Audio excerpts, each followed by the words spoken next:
सातारा संगीत स्वराज्य संस्थेचा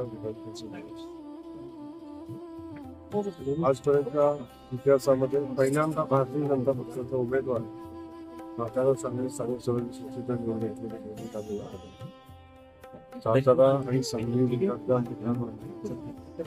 आणि त्यासोबत सातारा आणि सांगली जिल्ह्यातल्या महायुतीच्या ज्या नेत्यांनी धैर्यशील दादांना निवडून आणण्यासाठी प्रयत्न केलेले आहेत त्या सगळ्या नेत्यांचे मी मनापासून आभार मानतो. खास करून सातारा जिल्ह्यामध्ये छत्रपती उदयन महाराज त्यासोबत आमचे बांधकाम मंत्री आमचे छत्रपती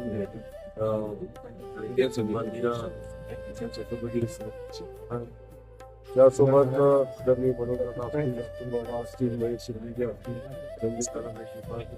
त्यासोबत असंख्य भारतीय जनता पक्षाचे कार्यकर्ते त्यांनी सगळ्यांनी या जिल्ह्यामध्ये भारतीय जनता पक्षाच्या वतीने काम केलं. महायुतीच्याही काही नेत्यांनी यामध्ये काम केलं आणि आज आपण पाहतो धैर्यशील दादा विक्रमी मताने निवडून आलेला.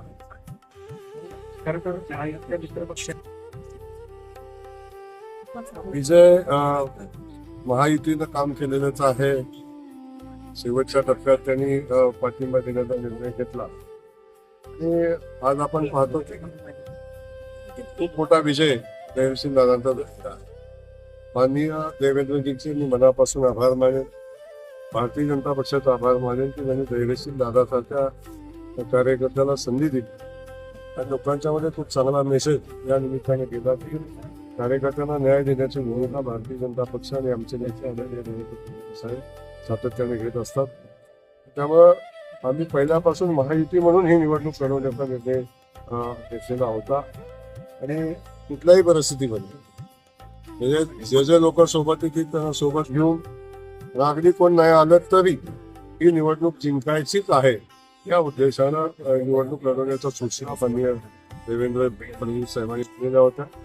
त्या सूचनेचं अनुपालन करून भारतीय जनता पक्षातून महायुतीचा प्रत्येक कार्यकर्ता ताकदीनं लढला आणि खूप मोठा विजय मिळाला. भारतीय जनता पार्टीच्या वरिष्ठ नेत्यांनी विशेषतः महाराष्ट्राचे मुख्यमंत्री आदरणीय देवेंद्र फडणवीस साहेब, प्रदेशाध्यक्ष रवींद्र चव्हाण साहेब आणि महायुतीच्या सर्व नेत्यांनी मला सांगली सातारा विधान परिषद लढण्याची संधी दिली. आज फार मोठ्या फरकानं विजय या ठिकाणी माझा झालेला आहे. मी सर्व महायुतीच्या राज्य लेवलच्या सर्व नेत्यांना मनापासून धन्यवाद देईन आणि ज्यांनी मला हा विक्रमी मतदान विजय केलं ते नगरसेवक, जिल्हा परिषद सदस्य, आमच्या समितीचे सभापती यांना सुद्धा मनापासून धन्यवाद देईन की त्यांच्याशिवाय हा विजय अशक्य नव्हता. सातारा जिल्ह्यातील आमचे सर्व मंत्री विशेषतः आदरणीय उदयन महाराज, आदरणीय शिवेंद्र बाबा, आदरणीय जयकुमार गोरे भाऊ, भारतीय जनता पार्टीचे सर्व नेते मंडळी आणि महायुतीचे सर्व नेते मंडळी यांनी माझा विषय सुकर केला. सांगली जिल्ह्यातले पालकमंत्री आदरणीय चंद्रकांत दादा पाटील, भारतीय जनता पार्टीचे सांगली जिल्ह्यातले सर्व नेते मंडळी, आमदार आणि महायुतीचे सर्व नेते मंडळी यांनी माझ्यासाठी प्रयत्न केले. मी सगळ्यांचा ऋणी आहे आणि नम्रतापूर्वक हा मी विजय स्वीकारत आहे.